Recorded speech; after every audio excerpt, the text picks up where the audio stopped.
A quiet army base in Hawaii hides a chilling secret. A devoted wife murdered in her sleep, a soldier husband playing the grieving spouse, and a lover drawn into a deadly pact. Behind military discipline and island calm, desire and deception ignite a plot that ends in cold-blooded betrayal. The summer of 2014 settled warm and heavy over the island of Oahu, casting its familiar glow across the orderly streets of Schofield Barracks. Among the thousands of soldiers and families living behind the gates of this sprawling U.S. Army base, Catherine Walker appeared to embody the quiet strength expected of a military wife. At 38, she was devoted to her husband, Army medic Michael Walker, and to the routines of base life, supporting his demanding schedule, maintaining their modest on-base housing, and keeping a warm home for friends and neighbors who often dropped by. To those who knew them casually, Michael and Catherine seemed steady and dependable, a couple shaped by the discipline of service and the shared sacrifices of military duty. No one could have imagined that behind the neat curtains of their duplex, a deadly betrayal was already taking root. Michael Walker, a respected specialist with years of service, wore the polished veneer of a model soldier. Colleagues described him as competent and calm, a man who knew how to follow orders and carry responsibility. But beneath the uniform, his personal life was unraveling. He had grown restless in his marriage, drawn toward the thrill of secret relationships and the validation of online encounters. Late at night, while Catherine slept, Michael scrolled through dating sites and social forums, searching for connection beyond the boundaries of his vows. It was during one of those late sessions that he met Ailsa Lisa Jackson, a 25-year-old civilian who lived miles away but seemed, through the glow of a phone screen, irresistibly close. Their first exchanges were playful and impulsive, the kind of flirtation Michael had indulged before. But Jackson offered something different. Lonely and emotionally vulnerable, she responded to his attention with an intensity that fed his ego and dulled his guilt. Within weeks, the messages between them deepened into confessions of desire and plans to meet in person. Jackson revealed struggles with mental health, including episodes of paranoia and delusions when she was off her medication. Rather than recoil, Michael saw opportunity. He presented himself as a rescuer, a man who understood her loneliness, even as he cultivated a fantasy of escape from the life he shared with Catherine. By the late summer, their clandestine relationship had moved beyond flirtation. They met secretly, exchanging photographs and intimate promises, using coded language to hide their growing obsession. Michael complained of his marriage, portraying Catherine as an obstacle to happiness, while Jackson clung to the belief that their love was destined. The affair might have remained a reckless secret, but the conversations began to darken.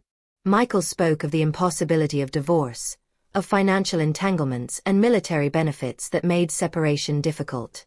He hinted at a life together unencumbered by Catherine's presence, sketching a future in which he and Jackson could be free. Jackson, eager to please and desperate for connection, absorbed every word. Inside the Walker home, Catherine sensed little of the danger gathering around her. Friends later recalled that she remained cheerful and trusting, unaware of the late-night texts and hidden meetings that consumed her husband's attention. Her days followed the quiet rhythms of base life: morning errands, calls to family back on the mainland, evenings spent waiting for Michael's shifts to end. On the night of November 14th, those familiar patterns would be shattered forever. It began with a series of deliberate choices. Michael scheduled himself for an overnight shift at Tripler Army Medical Center, ensuring he would be away from the house and surrounded by colleagues who could later confirm his whereabouts. Before leaving, he exchanged messages with Jackson, reviewing the details of the plan they had nurtured through weeks of secret communication. He described the layout of the home, the location of a spare key hidden near the back door, and the quiet habits of his sleeping wife. There would be no forced entry, no signs of struggle beyond the violence itself. He instructed Jackson to use a simple code: good if she could enter through an unlocked window, bad if she needed the key.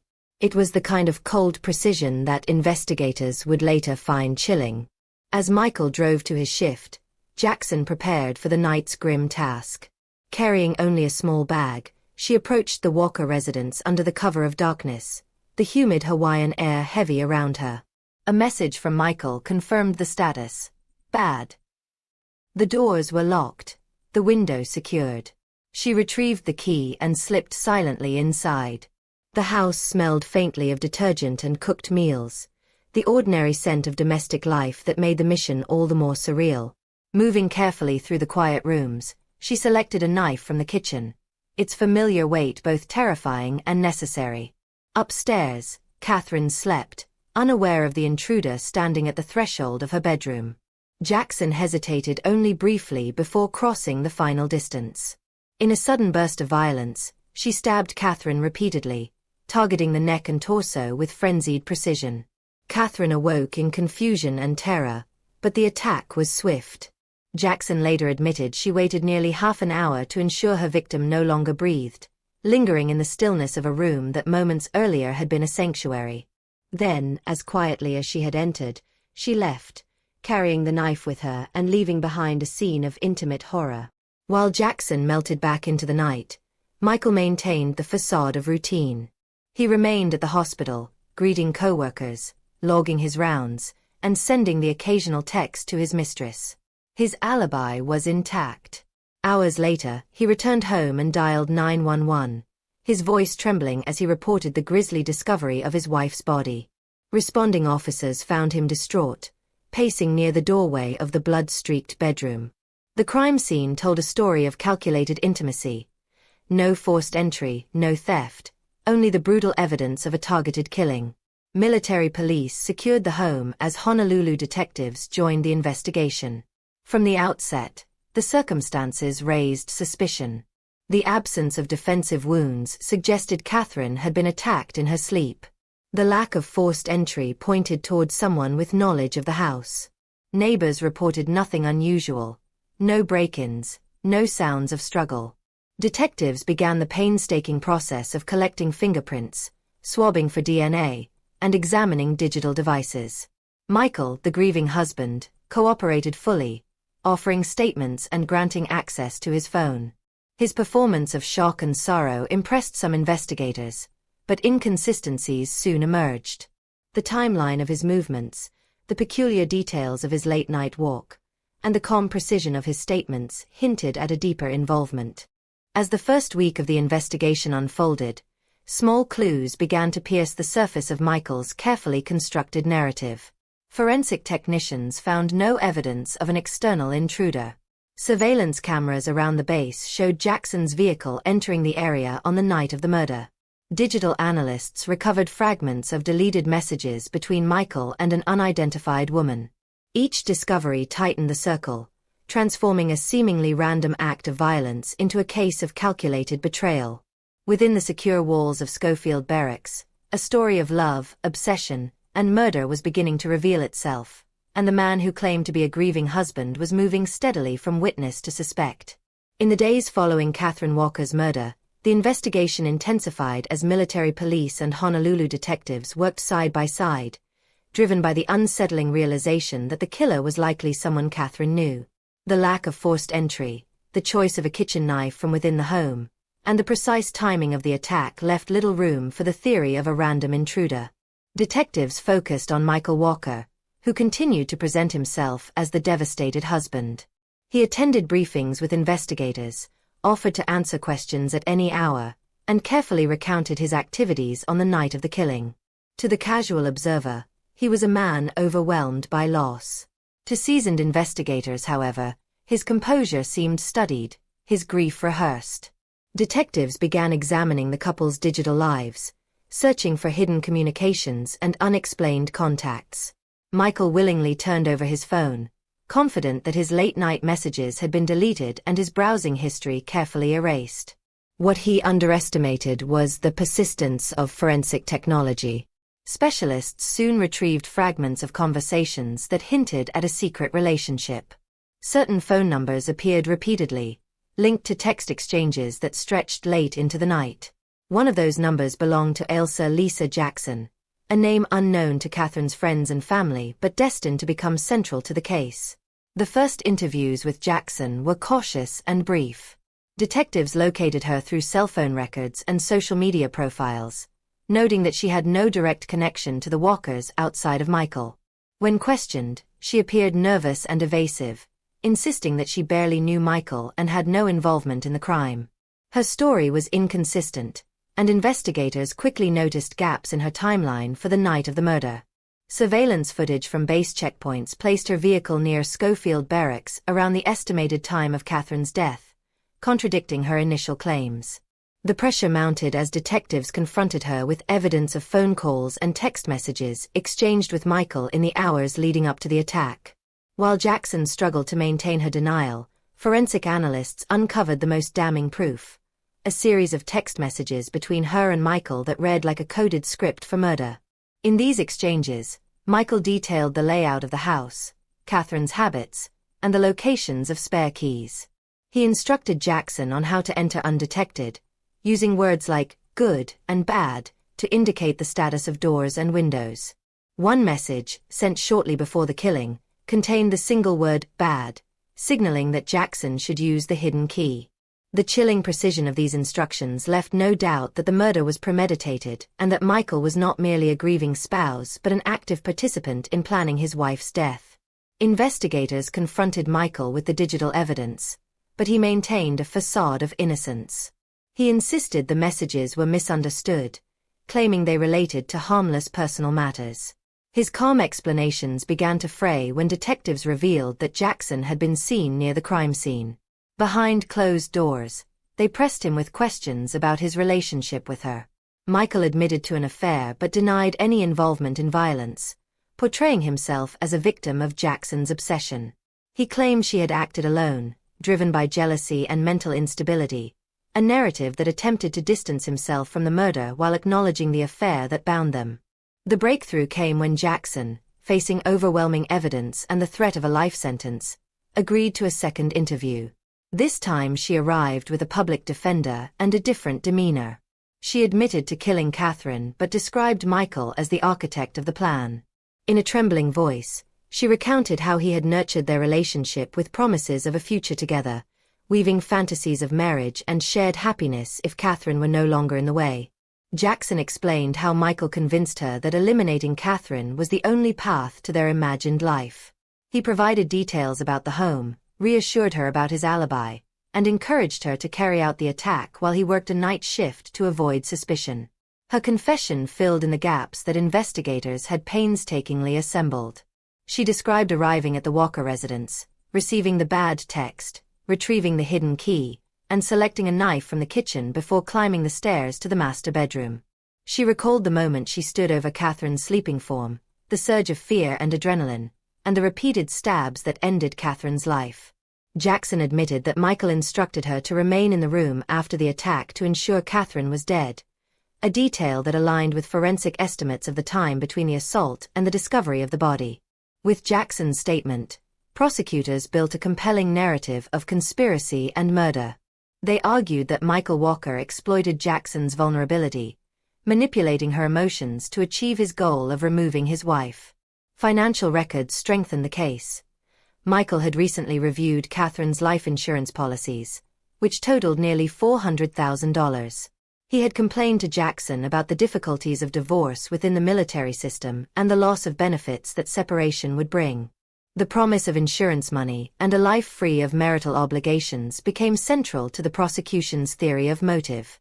The military community reacted with disbelief and outrage as the details emerged. Friends who once saw Michael as a devoted husband now viewed him as a calculating predator who had weaponized an unstable lover.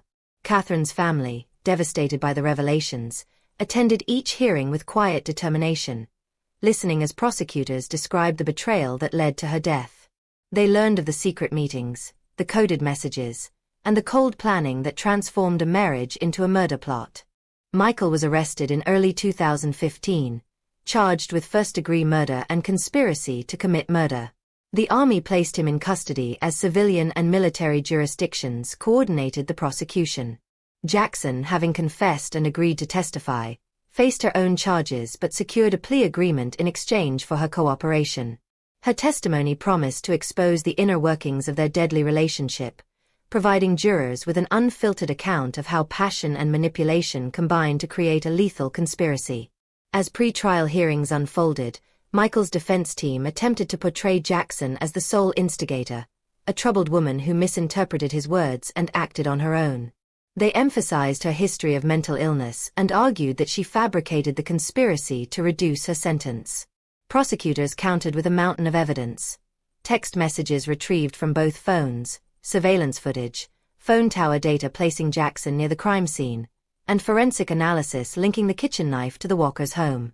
Each piece reinforced the central truth that Michael had orchestrated the murder with chilling precision. In the courtroom, the contrast between the defendants was striking. Jackson appeared fragile and subdued, her voice halting as she recounted the affair and the night of the killing. Michael sat upright in his uniform during initial hearings, projecting an air of controlled confidence that barely concealed the gravity of the accusations. Observers noted his lack of visible emotion when graphic photographs and forensic details were presented. To the prosecution, this stoicism was evidence of his calculated nature. To the defense, it was the composure of an innocent man unjustly accused. As the trial approached, anticipation grew within the military community and the broader public.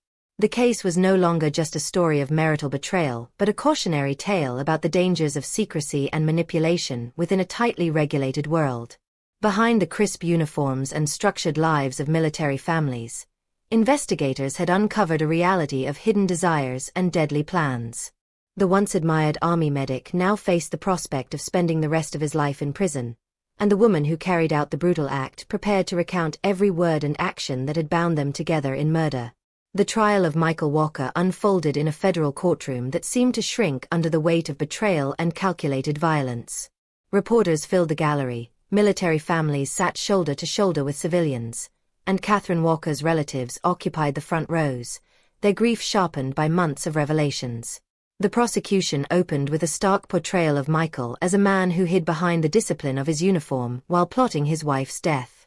They outlined the affair, the insurance policies, and the coded messages that mapped a path to murder. Each exhibit was presented with deliberate precision. The text transcripts, the surveillance footage of Ailsa Jackson's car approaching Schofield Barracks, the forensic analysis of the knife taken from the Walkers' own kitchen. Every detail underscored a plan too meticulous to be spontaneous. Witness after witness chipped away at the image of a loyal soldier. Digital forensic experts described recovering deleted texts that revealed an escalating fantasy of life without Catherine. Military colleagues testified about Michael's carefully scheduled night shift, which provided the alibi he thought would protect him. Friends of Catherine recalled her devotion to her husband and the absence of any warning that her marriage was in danger. The cumulative effect was devastating, painting a portrait of a man who valued personal freedom and financial gain over the life of the woman who trusted him. The most gripping testimony came from Ailsa Jackson herself. Dressed in a plain suit, she entered the courtroom with her head lowered, her voice trembling as she began to recount the affair that spiraled into murder. She described meeting Michael online, the intoxicating rush of secret messages, and the gradual transformation of flirtation into conspiracy. Her words traced the evolution of a deadly partnership. The conversations about Catherine's routines, the discussions of keys and windows, the agreement that Michael would create an alibi while she carried out the attack. She admitted to wielding the knife but insisted that Michael's manipulation guided her every step. At times she wept, recalling the night she crept into the bedroom and the quiet moment after Catherine's final breath when she lingered to ensure the deed was complete. The courtroom sat silent as she described leaving the house, receiving Michael's reassuring texts, and waiting for news of the discovery. The defense sought to dismantle Jackson's credibility, highlighting her history of mental illness and suggesting she acted out of jealousy and delusion. They argued that Michael's messages were taken out of context, that his complaints about marriage were not instructions for murder. They questioned her motives for testifying, pointing to the plea agreement that spared her a life sentence. Yet each cross-examination only reinforced the consistency of her account and the corroborating digital evidence. When prosecutors displayed the final text exchange, Michael's single-word message "bad," signaling the use of the hidden key, the jury watched Michael's face for any flicker of emotion. He remained expressionless, a soldier maintaining discipline even as the walls closed in. After weeks of testimony, the jury deliberated for less than 2 days. They returned with a verdict of guilty on charges of first-degree murder and conspiracy. Catherine's family clasped hands as the words were read, their quiet tears reflecting both relief and the enduring pain of loss. Michael sat rigid, his gaze fixed forward, betraying no outward reaction. The judge, noting the calculated nature of the crime and the betrayal of marital trust, sentenced him to life in federal prison without the possibility of parole. The sentence ensured that the former Army medic who once saved lives would spend the remainder of his own behind bars. Ailsa Jackson, already convicted under a plea deal, received a lengthy sentence of 30 years. During her sentencing hearing, she addressed Catherine's family directly, her voice breaking as she apologized for the pain she caused. Catherine's relatives listened with a dignity that impressed even hardened court officials. Catherine's father spoke of forgiveness, saying that while justice required punishment, his daughter's memory demanded compassion.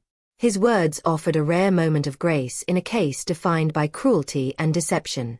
The aftermath of the trial rippled through the military community. Schofield Barracks, normally a place of regimented order, became a cautionary symbol of the hidden chaos that can exist within seemingly stable lives. Fellow soldiers who once admired Michael struggled to reconcile the medic they knew with the cold strategist revealed in court. Military leaders used the case to underscore the importance of mental health resources, the dangers of unchecked personal relationships, and the need for vigilance even within secure communities. For Catherine's friends and family, the verdict provided closure but not comfort. They remembered her as a woman of quiet strength, devoted to her family and supportive of the military life she shared with her husband. In memorial services and private gatherings, they celebrated her generosity and gentle spirit, choosing to focus on the love she gave rather than the violence that ended her life. Photographs of Catherine smiling in sunlit Hawaiian landscapes circulated among mourners, a reminder of the vibrant life extinguished by greed and obsession. As years passed, the Walker-Jackson case remained a subject of true crime documentaries and military training seminars. Analysts pointed to the psychological dynamics that allowed Michael to manipulate Jackson. His calculated use of her mental instability, his exploitation of her desire for affection, and his willingness to trade human life for personal gain. Legal scholars examined the coordination between civilian and military jurisdictions, noting how digital evidence became the linchpin of the prosecution's strategy. Each retelling reinforced the lesson that behind the strict codes of duty and honor, human frailty can fester unseen. Inside prison walls, Michael maintained his innocence to some correspondents, claiming that he never intended harm and that Jackson acted on her own. But letters intercepted by investigators revealed flashes of the same manipulative charm he once used to lure her into his orbit. Jackson, serving her sentence in a separate facility, participated in mental health treatment programs and occasionally expressed remorse in interviews, acknowledging that she allowed fantasy to override morality. Both remained bound by the choices that linked them on the night of November 14, 2014, a night when desire, greed, and betrayal converged in a deadly conspiracy. The story of Catherine Walker's murder endures not only because of its shocking betrayal, but because it exposes the fragile boundaries between love and violence. Within the disciplined world of the U.S. Army, where honor and loyalty are prized above all, a soldier who once swore to protect life orchestrated the death of the woman who trusted him most. The case stands as a grim reminder that even in environments built on order and integrity, the darkest impulses can flourish behind closed doors. Catherine's memory lives on in the hearts of those who loved her, a silent testament to the resilience of grace amid unimaginable tragedy. On a quiet August morning in Maryland, a young soldier was found shot to death beside her unharmed baby, a crime scene as precise as it was chilling. Behind the locked doors of military life, jealousy and control ignited a cross-country murder plot that stunned investigators and shattered a family. The night of August 25, 2015, settled quietly over the suburban streets of Severn, Maryland, a modest community bordering the heavily guarded gates of Fort Meade. It was the kind of neighborhood where late summer evenings passed without incident, where the faint hum of traffic and the occasional bark of a dog marked the passing hours. Inside a brick townhouse on Pullington Way, 24-year-old Army Private First Class Carlin Ramirez was ending a long day of balancing the duties of motherhood and military life. Only 4 months earlier she had given birth to a baby girl, a child she now raised on her own after separating from her husband, Army Sergeant Malik Kearney. Friends described her as fiercely independent, a young woman determined to carve out a future that belonged solely to her and her daughter. She had her routines, her quiet rituals, and a commitment to keep moving forward despite the turbulence of a recent breakup that had left her wary of the man she once trusted. When a neighbor noticed the front door of the townhouse ajar the following morning, curiosity turned quickly to alarm. The resident called authorities, concerned that something was wrong, and Arundel County police officers arrived to find a scene that would unsettle even the most seasoned investigator. Inside the dimly lit home, Carlin lay lifeless on the floor, shot 3 times at close range. Next to her, miraculously unharmed, her infant daughter rested in a car seat, awake but silent. The meticulous arrangement of the scene was striking. There were no signs of forced entry, no ransacked rooms, and no evidence of theft. The door showed no damage, suggesting that the killer either possessed a key or had been willingly allowed inside. Even the baby's careful placement near her mother hinted at an unnerving mixture of calculation and cold resolve. Detectives quickly realized this was not a random act of violence. The absence of struggle and the precision of the attack suggested a personal motive, perhaps someone who knew Carlin's habits and movements. Investigators from both the Arundel County Police Department and the Army's Criminal Investigation Division joined forces, aware that the victim's military status might open leads beyond the local community. They began the painstaking process of mapping Carlin's final hours, collecting surveillance footage, interviewing neighbors, and securing every trace of forensic evidence. Shell casings from a .40 caliber handgun provided the first tangible clue, but it was the lack of forced entry that drove early suspicions towards someone familiar. As detectives delved into Carlin's personal life, a troubling narrative emerged. Only months earlier she had separated from Sergeant Malik Kearney, a fellow soldier stationed thousands of miles away at Joint Base Lewis McChord in Washington state. Their relationship, once a typical military romance filled with shared ambitions, had deteriorated into a pattern of control and intimidation. Friends recalled Carlin confiding about Kearney's temper, his jealousy, and his need to dictate her choices. Court records confirmed she had sought a protective order, evidence of her fear and a desire to create distance. Those close to her said she was determined to build a safe environment for her daughter, refusing reconciliation despite Kearney's attempts to maintain contact. With this background, investigators turned their attention toward Kearney. At first glance, his alibi appeared unshakable. He was officially on duty in Washington, more than 2,700 miles from Maryland, when the murder occurred. Yet military records showed a brief, unexplained absence coinciding with the night of the killing. Travel logs revealed that he had requested leave around the same time, but had not provided clear details of his whereabouts. Detectives began piecing together a cross-country timeline that hinted at careful planning. Surveillance cameras along airports, rental car counters, and highways gradually filled in the gaps, painting a picture of a soldier who had left his post under the cover of routine military movements. The deeper investigators probed, the more they uncovered a web of logistics pointing back to Kearney. Phone records placed him in contact with a woman named Dolores Delgado, his girlfriend in San Antonio, Texas. Delgado's name surfaced repeatedly in financial transactions and travel arrangements that coincided with Kearney's unaccounted movements. Detectives suspected she had played a supporting role, whether knowingly or under manipulation. Her connection to Kearney introduced the possibility of a conspiracy, a jealous ex-husband unwilling to relinquish control, aided by a partner eager to prove loyalty. Meanwhile, forensic teams worked tirelessly to secure the physical evidence from the crime scene. Ballistics experts examined the shell casings and bullet trajectories, confirming the use of a .40 caliber handgun fired at close range. The precision of the shots suggested familiarity with firearms, a skill Kearney possessed as an experienced soldier. Digital forensics specialists scoured Carlin's phone and computer, uncovering messages that chronicled her growing fear of her estranged husband. In one exchange, she expressed worry about being followed and mentioned plans to change her living arrangements to protect her child. As these threads tightened, the emotional weight of the case grew heavier. Colleagues at Fort Meade described Carlin as a disciplined, upbeat soldier who rarely complained, even under the strain of new motherhood. Her decision to separate from Kearney had been difficult but necessary, a step toward independence and safety. Those closest to her remembered her resolve to provide a stable life for her daughter, a determination that now stood in haunting contrast to the violence that ended her life.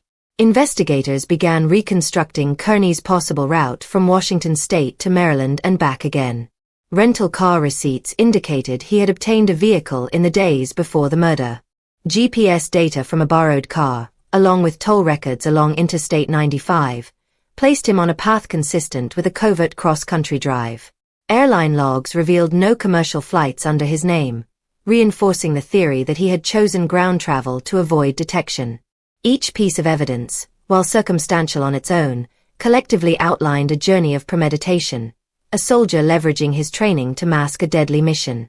Attention soon focused on Dolores Delgado as the potential key to unlocking the case. Detectives interviewed her repeatedly, pressing for details about her relationship with Kearney and any knowledge of his movements. At first she maintained a cautious silence, claiming ignorance of his plans.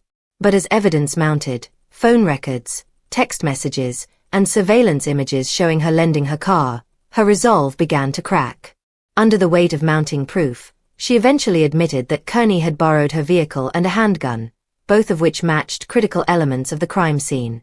Her statements provided investigators with the missing links needed to transform suspicion into a prosecutable case.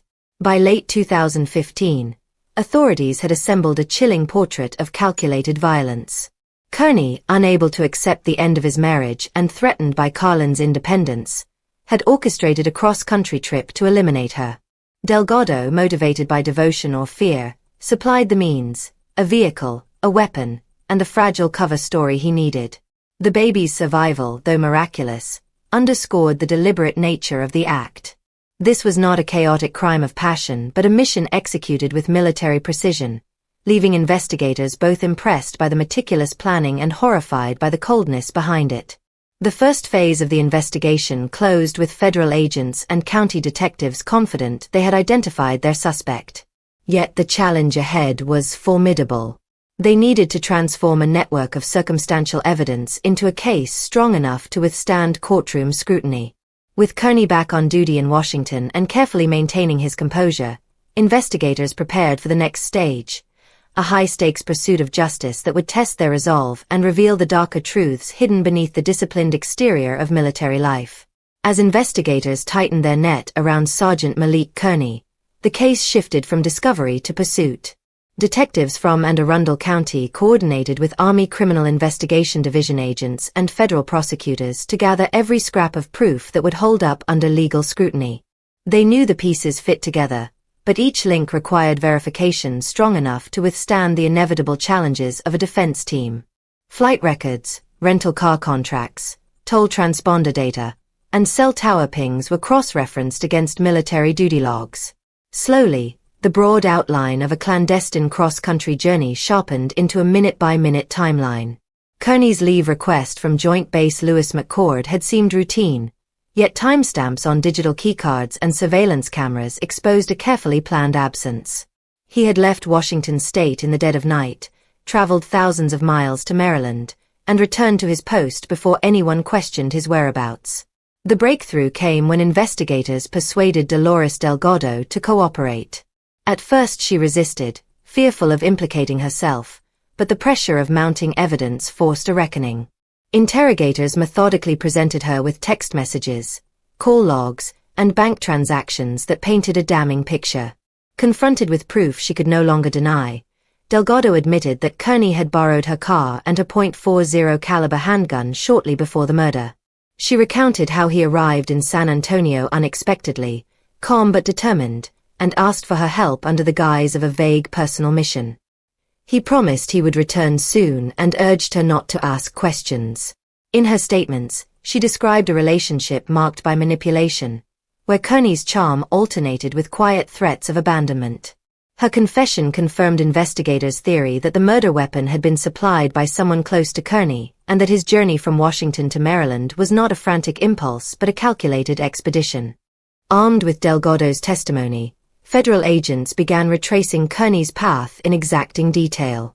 Surveillance footage from gas stations along Interstate 95 showed a man matching his description refueling a vehicle registered to Delgado.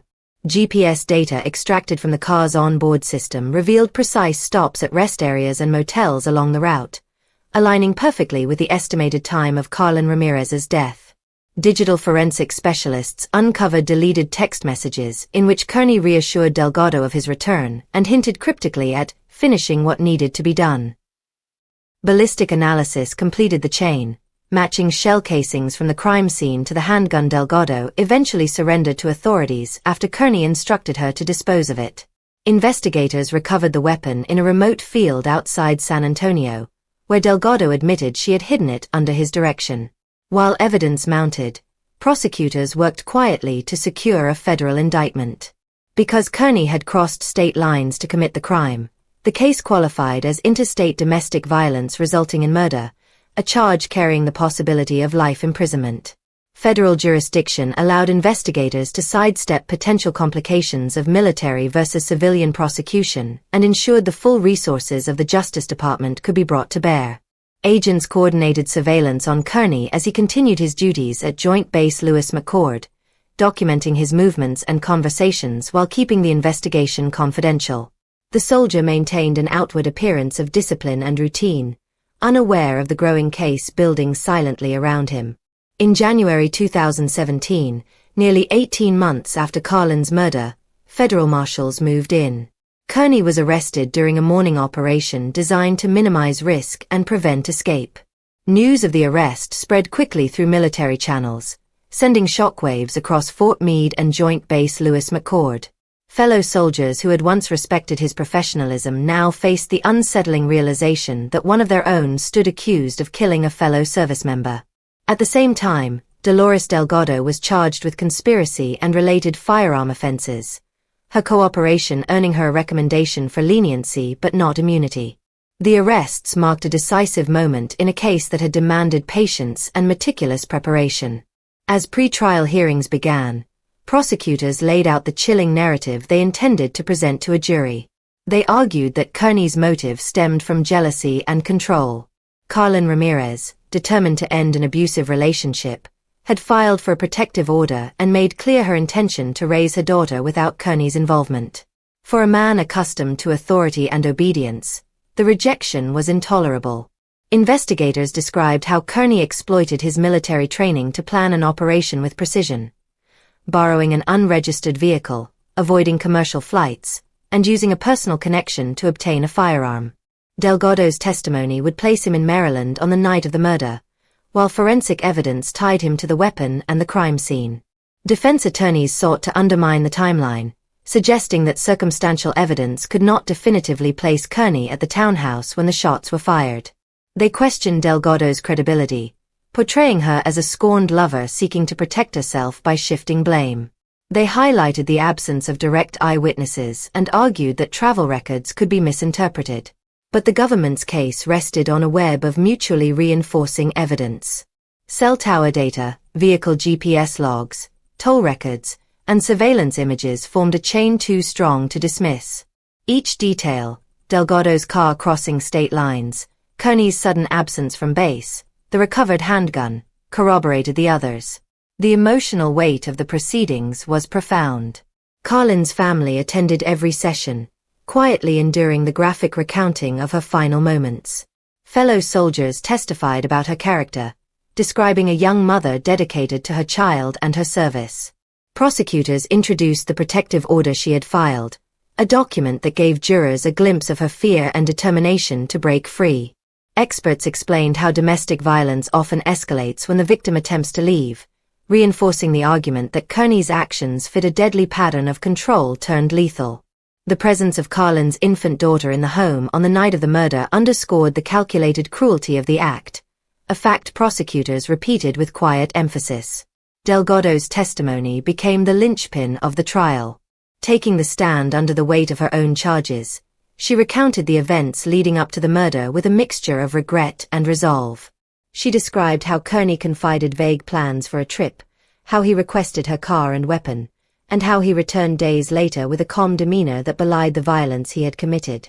Her account of disposing of the handgun, later recovered through her cooperation, provided jurors with a direct connection between Kearney and the murder weapon.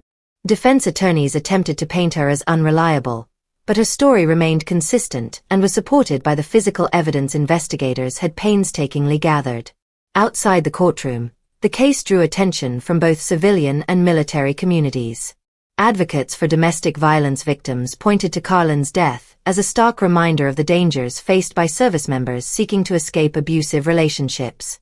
Military officials acknowledged the need for stronger safeguards and better support systems for soldiers in crisis. Reporters covering the trial highlighted the contrast between the disciplined world of military service and the private turmoil that had culminated in a calculated killing. The narrative resonated far beyond Maryland, illustrating how personal violence can infiltrate even the most structured environments. As the trial moved toward its conclusion, the government's argument remained steady and relentless. They presented Kearney as a man unwilling to accept the loss of control, a soldier who transformed his tactical training into a plan for murder. They described a journey measured in miles and moments, from the moment he left Washington to the silent return after the crime. The defense continued to probe for inconsistencies, but the mosaic of evidence left little room for doubt. Jurors listened intently as prosecutors recounted the final hours of Carlin Ramirez, a narrative of independence met with fatal obsession. By the time closing arguments approached, the courtroom atmosphere was taut with expectation. Prosecutors urged the jury to consider the totality of the evidence. The digital trail, the recovered weapon, the testimony of a partner turned accomplice. They emphasized that each detail, no matter how small, fit into a coherent story of premeditation and execution. Defense counsel asked jurors to resist emotional appeals and focus on the lack of a direct eyewitness, but the cumulative weight of the case was undeniable. When the jury retired to deliberate, observers sensed that the long pursuit of justice for Carlin Ramirez was nearing its end. The jury deliberated for hours inside the federal courthouse in Greenbelt, Maryland, sifting through weeks of testimony and hundreds of exhibits that mapped a journey of jealousy and precision. When they returned to the courtroom, their verdict carried the weight of a long and painstaking investigation. Malik Kearney was found guilty of interstate domestic violence resulting in murder, along with related firearm offenses. The decision came without hesitation, a unanimous acknowledgement of the trail of evidence that stretched from a quiet townhouse in Severn to the highways that spanned the continent. Kearney, dressed in a crisp suit and flanked by defense counsel, remained expressionless as the verdict was read. Observers noted the same controlled demeanor that had marked his military service, but the tension in his jaw betrayed the realization that his carefully planned crime had failed to escape the reach of justice. The sentencing phase brought raw emotion to the surface. Prosecutors outlined the deliberate nature of the killing, describing how Kearney had left his post under false pretenses, traveled thousands of miles, and executed a mother while her infant daughter lay only feet away. They emphasized that this was not a moment of passion, but a calculated act meant to eliminate a woman who sought freedom from his control. Family members of Carlin Ramirez addressed the court, speaking of her dedication to service, her joy as a mother, and the enduring pain of her absence. They described birthdays missed, a child growing up without a mother, and the fear Carlin had voiced in the days before her death. Their statements underscored the human cost behind the meticulous evidence, transforming data and timelines into a story of stolen life and irreparable loss. Defense attorneys argued for leniency, portraying Kearney as a decorated soldier whose actions were out of character, a man who might one day seek redemption. They pointed to his previously clean record and military service, suggesting the pressures of separation and fatherhood had clouded his judgment. But the prosecution countered with the cold facts of preparation. The borrowed car, the hidden weapon, the cross-country drive executed with military discipline. Federal guidelines left little room for mitigation. The judge delivered a sentence of life in prison without the possibility of parole, declaring that the calculated nature of the crime demanded the harshest penalty allowed by law. The ruling ensured that Kearney would spend the rest of his life behind bars, a soldier stripped of rank and freedom. Dolores Delgado faced her own reckoning. Her cooperation had been instrumental in securing Kearney's conviction, but it did not absolve her of responsibility. Prosecutors acknowledged her assistance but detailed her role in providing the car and weapon, as well as her attempt to hide the firearm after the murder. In a separate proceeding, she pleaded guilty to conspiracy and related firearm charges. The judge weighed her cooperation and imposed a reduced sentence of 17 years in federal prison. Delgado wept as she apologized to Carlin's family, admitting that her loyalty to Kearney blinded her to the deadly consequences of her actions. Her punishment served as both accountability and a cautionary tale of how devotion can be twisted into complicity. For Carlin's family, the verdicts brought a measure of closure but not relief. They left the courthouse knowing that justice had been served, but acutely aware that no sentence could restore the young soldier whose life had been defined by resilience and quiet strength. Friends and fellow soldiers from Fort Meade gathered to honor her memory, sharing stories of her kindness, her ambition, and the pride she took in both motherhood and military service. Memorial ceremonies on base highlighted her dedication to duty, while advocacy groups invoked her name in campaigns to strengthen protections for victims of domestic violence within the armed forces. Carlin's death became a rallying point for reform, a reminder that the strict hierarchy of military life cannot shield service members from intimate danger. The aftermath of the trial rippled through military and civilian circles alike. Analysts examined the warning signs that preceded the murder, the protective order Carlin sought, the documented incidents of control and jealousy, the subtle but escalating threats. Domestic violence experts noted that the most dangerous time for a victim is often after leaving an abusive relationship, when the abuser senses a loss of control. Carlin's case fit this pattern with chilling precision, underscoring the need for intervention strategies and rapid response when service members report threats from intimate partners. Army officials responded with renewed emphasis on support programs and reporting mechanisms, acknowledging that the culture of discipline and chain of command can sometimes discourage victims from seeking help.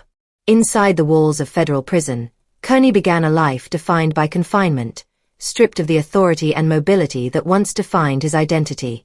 Fellow inmates knew him only as a convicted murderer, not as the disciplined sergeant he once projected. Delgado began her own sentence, separated from the man who had drawn her into a crime that shattered multiple lives. Their futures, once intertwined by secrecy and manipulation, diverged into parallel punishments that mirrored the cold finality of their actions. Neither would see freedom for decades, if ever.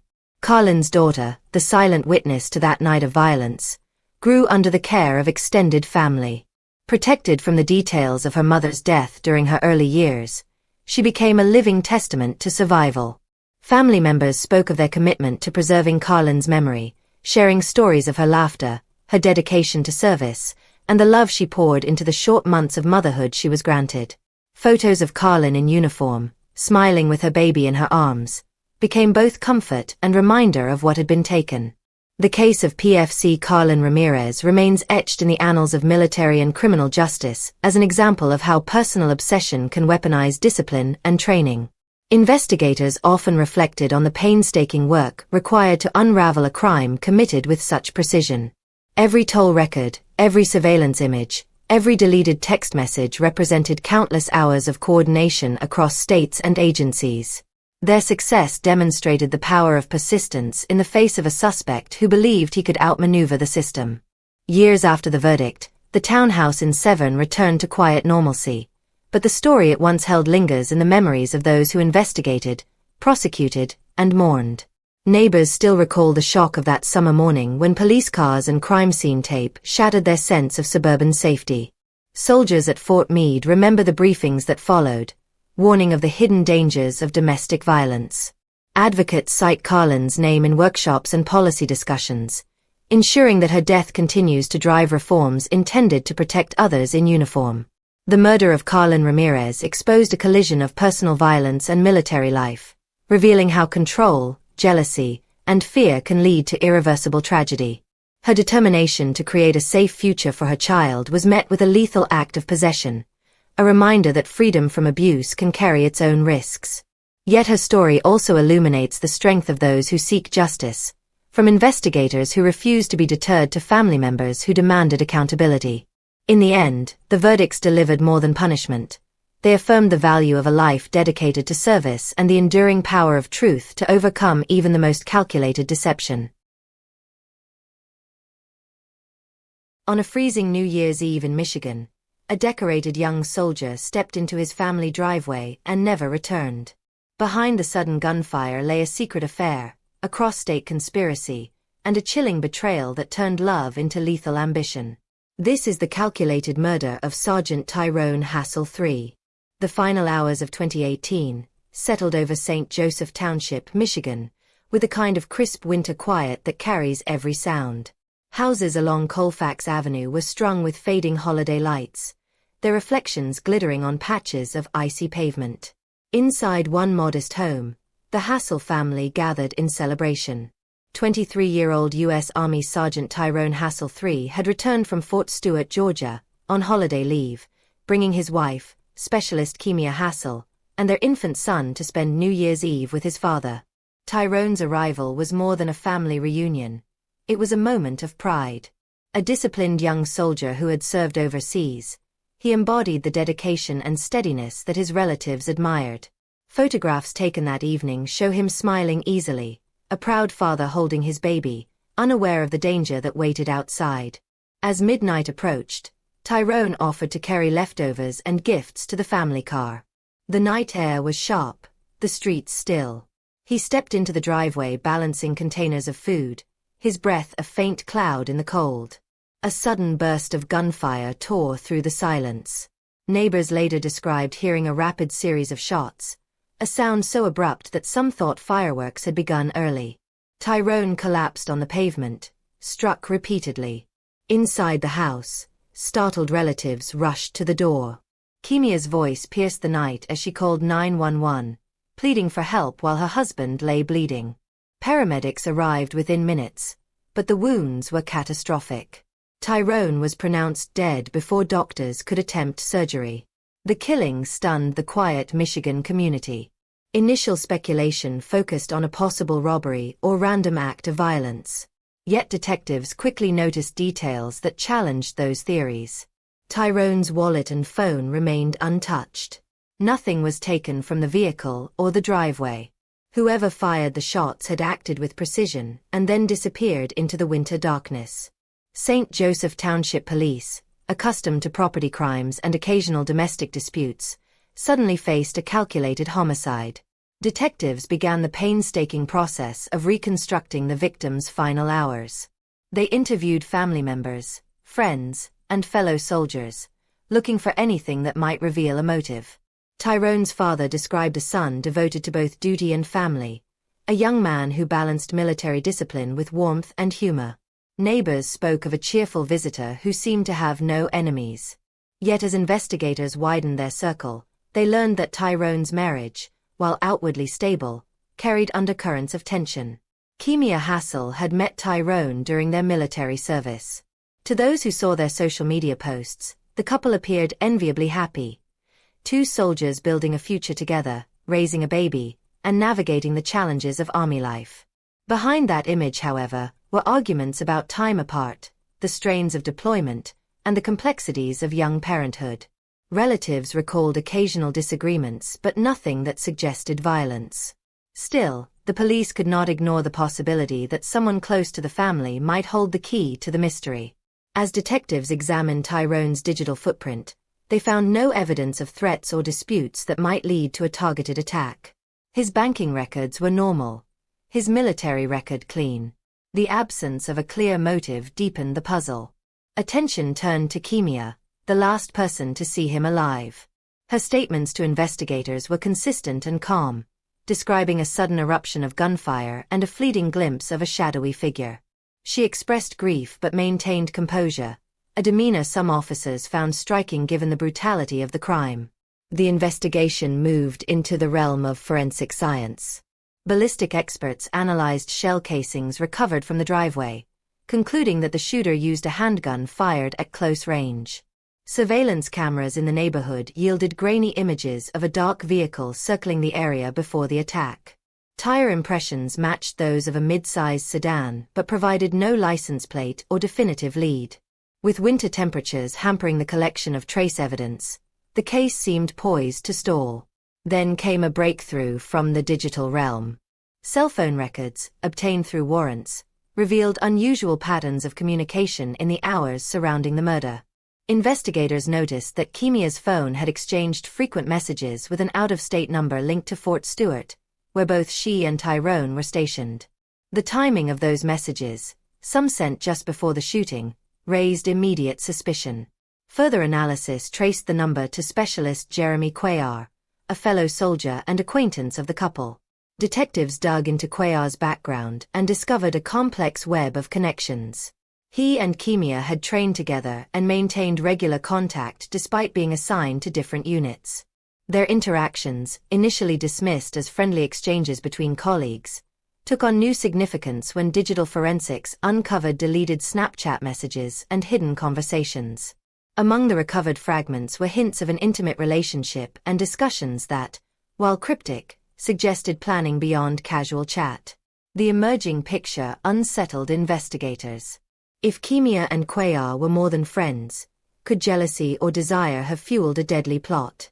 Surveillance and travel records soon revealed that Cuellar had taken leave from Fort Stewart around the time of the murder. Toll receipts and fuel purchases placed his vehicle on a route from Georgia to Michigan in the days leading up to New Year's Eve. The distance, nearly 900 miles, indicated deliberate intent rather than coincidence. As these revelations surfaced, detectives maintained tight control of information, wary of tipping off potential suspects. They re-interviewed Kimia, probing for inconsistencies. She repeated her account without visible anxiety, denying any improper relationship with Cuellar and insisting she knew nothing about his travels. Yet her phone told a different story. Location data showed that she and Cuellar had exchanged messages about meeting in the days before the shooting, including conversations that stopped abruptly on the night of Tyrone's death.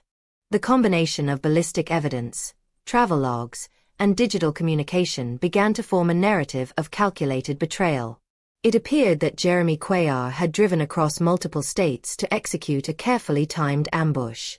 The question now confronting investigators was the extent of Kimia's involvement. Was she an unwitting participant or the architect of the plan? Detectives believed the latter, but to prove it they needed irrefutable evidence linking her to the murder's preparation. In the weeks following the shooting, surveillance teams monitored both Cuellar and Kimia as they returned to military duties in Georgia. Undercover officers tracked their movements, collected additional digital records, and sought cooperation from military authorities. The picture that emerged was chilling. Recovered messages detailed not only expressions of affection but also explicit discussions of logistics, travel dates, weapon acquisition, and opportunities to catch Tyrone alone. Each new discovery tightened the net around the two soldiers, transforming the case from a baffling local homicide into a cross-state conspiracy. By mid-January, law enforcement officials were convinced they had uncovered the truth behind the New Year's Eve murder. What had first appeared to be a random attack now looked like the final act of a meticulously planned scheme.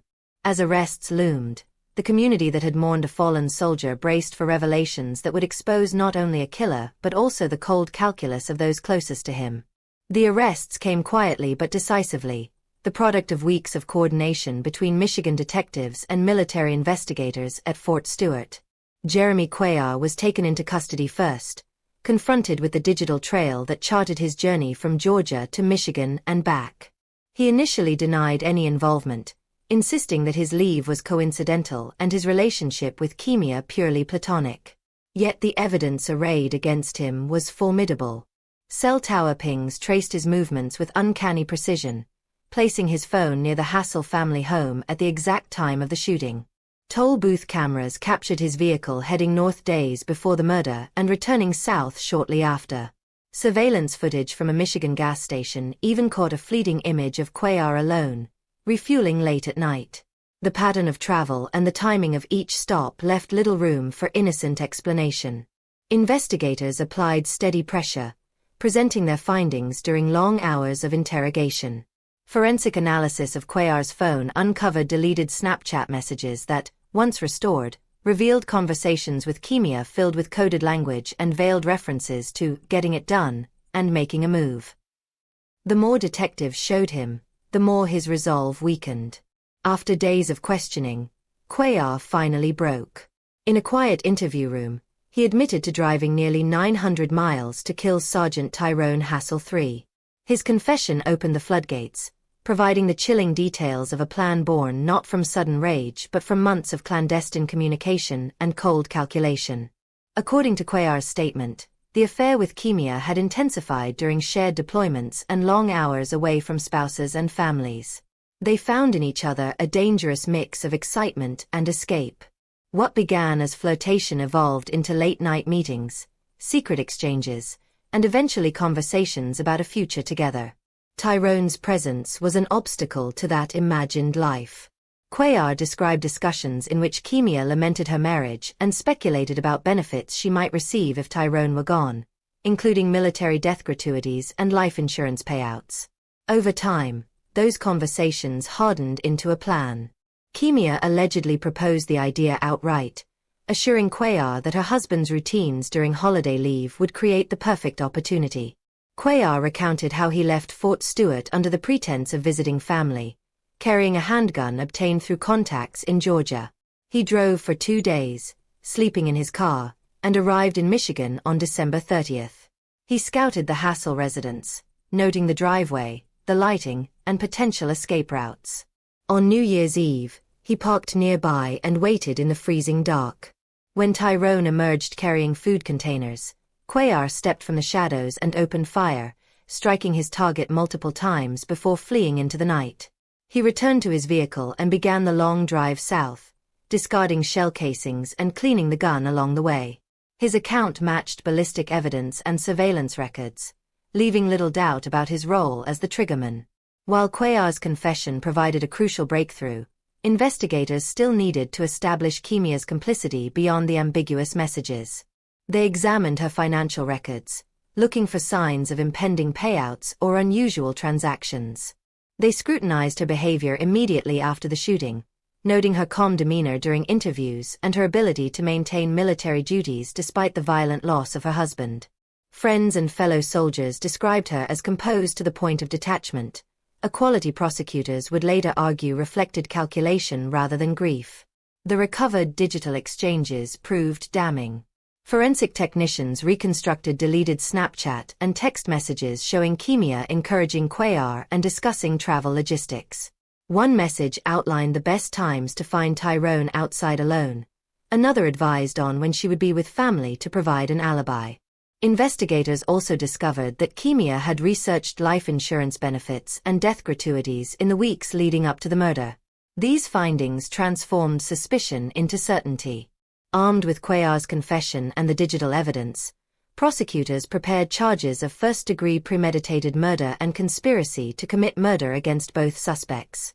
The case drew intense media attention, its mix of military discipline and intimate betrayal capturing public fascination. Reporters crowded the Berrien County Courthouse as pre-trial hearings began, eager for details about the young soldier whose life had been cut short by those he trusted most. During early proceedings, prosecutors outlined a narrative of calculated greed and passion. They argued that Kimia Hassel, frustrated by marital responsibilities and enticed by the promise of financial gain, orchestrated her husband's murder to free herself for a future with Cuellar. They presented travel records, phone logs, and Cuellar's confession as evidence of a conspiracy carefully executed across state lines. The defense sought to undermine Cuellar's credibility, suggesting that he acted alone out of obsessive desire and was now implicating Kimia to lessen his own punishment. Inside the courtroom, the tension was palpable. Family members of Tyrone Hassel sat through graphic testimony describing the ambush and the cold precision of the attack. Military colleagues, some in uniform, filled the benches, their presence a silent tribute to the fallen sergeant. Witnesses recounted the couple's outwardly loving relationship and the shock of discovering the hidden affair. Prosecutors displayed enlarged text messages and call logs, methodically walking jurors through the timeline of planning and execution. Each exhibit reinforced the image of a murder that was anything but spontaneous. Cuellar, having accepted a plea agreement in exchange for testimony, became the state's star witness. On the stand, he spoke in measured tones, describing not only the night of the killing but also the months of secret planning. He admitted his love for Kimia and acknowledged that he fired the shots that ended Tyrone's life. Under cross-examination, defense attorneys challenged his motives, accusing him of manipulating Kimia and exaggerating her role to save himself. Cuellar maintained that the plot was mutual, insisting that Kimia's encouragement was essential to his decision to act. As the trial unfolded, the human dimensions of the crime emerged in painful clarity. Tyrone's father testified about receiving the late-night call and rushing to the driveway where his son lay dying. Friends described Tyrone as a disciplined soldier and devoted father whose generosity masked the private strains of military life. For the jury, these accounts underscored the depth of the loss and the brutality of the betrayal. Kimia Hassel remained composed throughout the proceedings, her face an unreadable mask as former lover and former allies detailed the plot. When her attorneys argued that she was a naive young woman swept up in Cuellar's obsession, prosecutors countered with messages in which she urged him to be careful and coordinated his arrival in Michigan. The evidence painted a portrait of a woman who balanced military duties and motherhood while secretly engineering her husband's death. By the time closing arguments arrived, the narrative was clear. The prosecution framed the murder as the intersection of desire and calculation, a crime that required not just passion but planning. They reminded jurors of the meticulous travel logs, the deleted messages, and the cold efficiency of the ambush. The defense urged the jury to consider the possibility of manipulation, pointing to Cuellar's admitted obsession and his incentive to shift blame. But the weight of digital forensics and eyewitness testimony hung heavily over the courtroom. As deliberations began, the community awaited a verdict that would decide whether Kimia Hassel, the grieving widow who had stood at her husband's funeral, would now be judged a conspirator in his murder. The question of intent, whether she merely entertained dark fantasies or actively plotted Tyrone's death, lay at the heart of the jury's task. Outside the courthouse, reporters speculated about possible sentences, while inside, the silence of the deliberation room carried the gravity of lives forever altered by a single night of gunfire. The jury's deliberation lasted less than a full day, a testament to the clarity of the evidence and the strength of the prosecution's case. When the panel returned to the courtroom, the air was thick with anticipation. Family members clutched each other's hands, soldiers in uniform stood silently at the back, and reporters readied their pens. The foreperson rose and delivered the verdict: guilty of first-degree premeditated murder and conspiracy to commit murder. Kimia Hassel showed no outward reaction, her face a mask as the words echoed through the packed chamber. Moments later, the judge pronounced the mandatory sentence: life imprisonment without the possibility of parole. The quiet in the room broke into muffled sobs and whispers, a mixture of grief, relief, and disbelief. Jeremy Cuellar had already sealed his fate. Having confessed and cooperated with prosecutors, he accepted a plea deal that spared him the uncertainty of a trial but guaranteed a lengthy sentence. He too received life in prison for his role in the killing. For investigators and prosecutors, the dual convictions represented justice for a young soldier who had served his country only to be betrayed by those closest to him. For Tyrone's family, the verdicts were both a victory and a permanent reminder of loss. In the weeks that followed, the case continued to reverberate far beyond the courthouse. Local residents struggled to reconcile the brutal crime with the quiet suburban neighborhood where it unfolded. Neighbors who had once waved to the young couple now spoke of sleepless nights and lingering unease. Military communities at Fort Stewart and across the army examined the story with equal shock. Soldiers who had trained and deployed with all three individuals found themselves questioning how the bonds of service and camaraderie could conceal such lethal deception.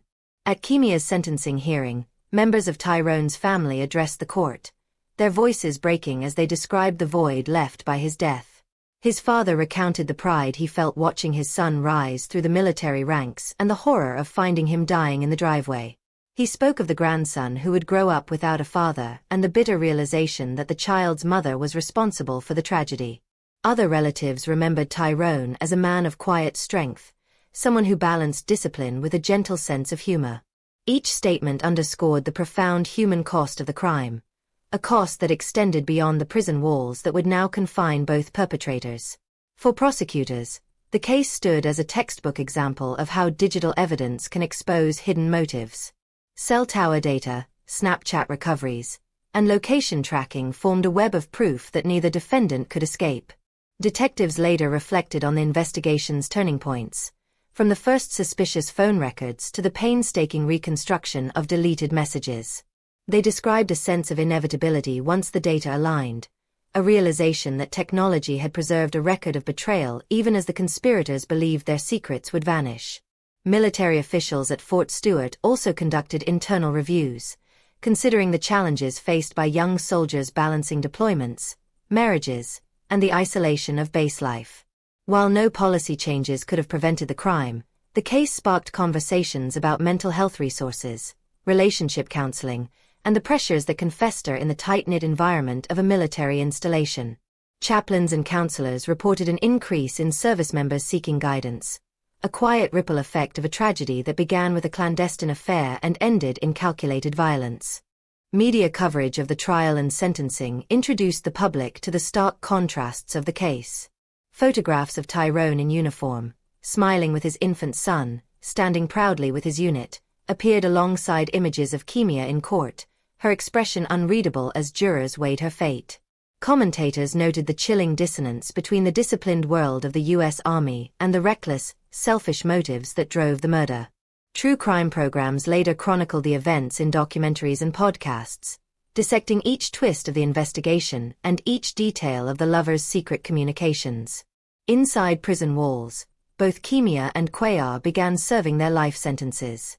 Cuellar, whose cooperation spared him the death penalty, faced the reality of decades behind bars for a crime he once justified as an act of love. Kimia, stripped of rank and uniform, confronted the isolation of a life sentence. Though she maintained a subdued demeanor in public statements, letters released through her attorney hinted at a slow reckoning with the enormity of her actions. Neither expressed remorse that satisfied Tyrone's family, who viewed every official statement as inadequate compared to the irreversible loss of a son, a father, and a soldier. For Tyrone's young son, the consequences were particularly cruel. He would grow up without the father who had cradled him in holiday photographs and without the mother who plotted the killing. Relatives stepped in to provide care and stability, vowing to preserve Tyrone's memory and protect the child from the shadow of the crime. Family members described the boy's resemblance to his father as both a comfort and a source of enduring sadness, a daily reminder of the life stolen on a cold New Year's Eve. Community memorials kept Tyrone's legacy alive. Annual vigils in St. Joseph Township drew fellow soldiers, friends, and neighbors who gathered to honor his service and condemn the betrayal that ended his life. Speakers emphasized the qualities that defined him: discipline, kindness, loyalty, qualities that stood in stark contrast to the deceit that led to his death. Military comrades shared stories of overseas missions and quiet acts of leadership, painting a portrait of a young man whose dedication to duty never wavered. The case of Sergeant Tyrone Hassel III endures as more than a headline. It is a cautionary tale about the destructive power of hidden desires and the deceptive calm that can mask lethal intentions. It reveals how digital footprints can illuminate the darkest corners of human behavior and how even tightly regulated institutions like the military are not immune to the chaos of personal betrayal. Above all, it stands as a tragedy measured not only in the loss of a promising life but also in the shattering of a family, a community, and the ideals of trust that bind people together. As years pass, the driveway where Tyrone fell remains an ordinary stretch of pavement in a quiet Michigan neighborhood. Children ride bicycles past the spot, neighbors mow their lawns, and winter snow covers the scars of that violent night. Yet for those who knew him, the memory of gunfire on New Year's Eve never fades. The echoes of betrayal linger in every retelling, a permanent reminder that beneath the surface of even the most disciplined lives, deadly ambitions can take root and flourish in silence until the moment they erupt.